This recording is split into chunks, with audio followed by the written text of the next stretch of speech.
everybody, it's Christian from Triple C Man the Games again. So for today's comic book issue of the day, we're going to take it back to, I believe it's 1994. One of the lesser known characters I think that most comic fans are unaware of, but they might remember her from the Spawn series, okay? I believe her first appearance was in Spawn number 9. Her name is Angela. She's an angel, okay? I'm looking at Angela, the mini-series, number 1. Now with this series, it came out in 1994. Take a look at this book, right?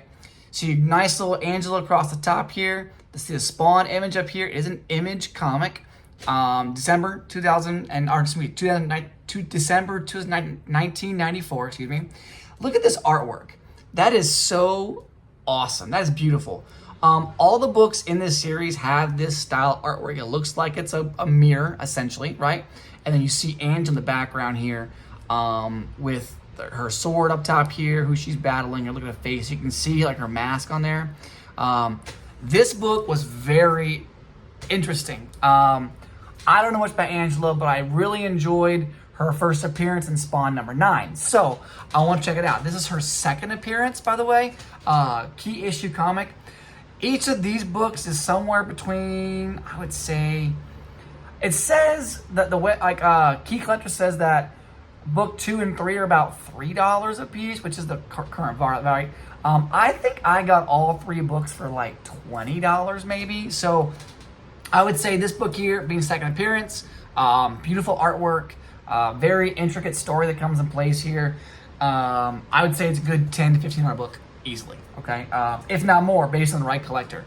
But this is a fantastic book. I actually might just grade these 3 just to have them all together, the series. There is a special edition book that came out around the same time that I would add to this to complete a 4-book set for the Angela series. So anyways, the story, well, I guess, a little backstory on Angela. There are reports out that Angela is, in fact, the sister of Thor and Loki.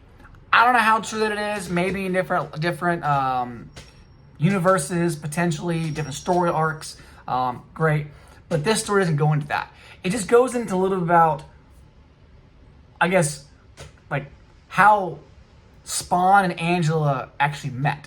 So the book starts off as her birthday, and she's doing some illegal dragon hunting, okay? She's supposed to get a permit to dragon hunt in part of the universe, and, well, she doesn't. But that's not the reason things happen.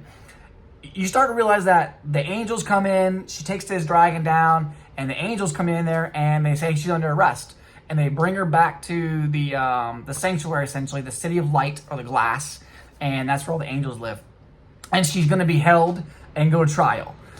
They tell her that she's there for treason, stealing, unauthorized hunting, which, of course, unauthorized hunting is in fact the true thing. And a bunch of other things that go down the line, okay? While the story is continuing, there's excerpts of Spawn that play a part here. And you don't realize why Spawn is connected until you get to the end of this first part of the story. And I encourage you all to read it. If you like Spawn and you think her first appearance in book number 9 is kind of cool, it's like a highly sought after key, if I'm mistaken. Number 9 is.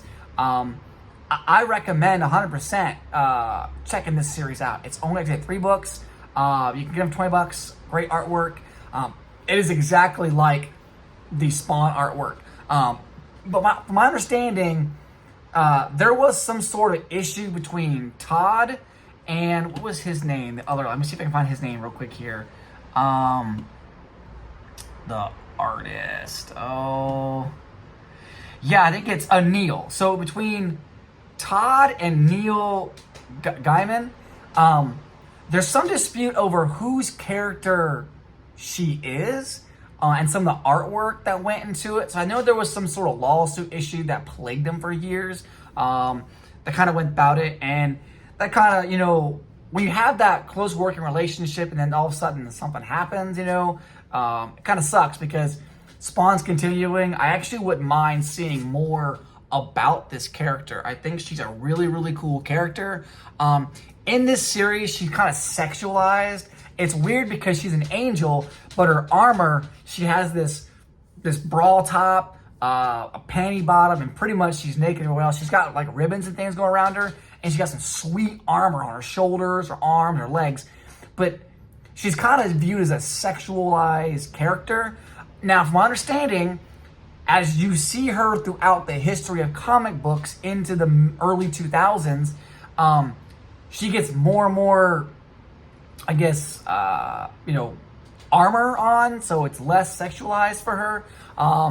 But hey, it's a pretty neat character. I highly recommend you take a look at the books, look at her storyline, do a little research on her. I think it's pretty cool. Yeah, I just think it's a great series. Like I said, the artwork was fantastic. If you like that Spawn artwork, you like the way, like there's a great, and you have to do things. You buy the book, take a look at it, you open it up, there's a great poster inside there that includes her and Spawn. She's on top here, Spawn's here, and they're kind of like duking it out a little bit. It's pretty awesome. So if you're interested in Angela and you like the Spawn stuff, I highly recommend this book. Christian out.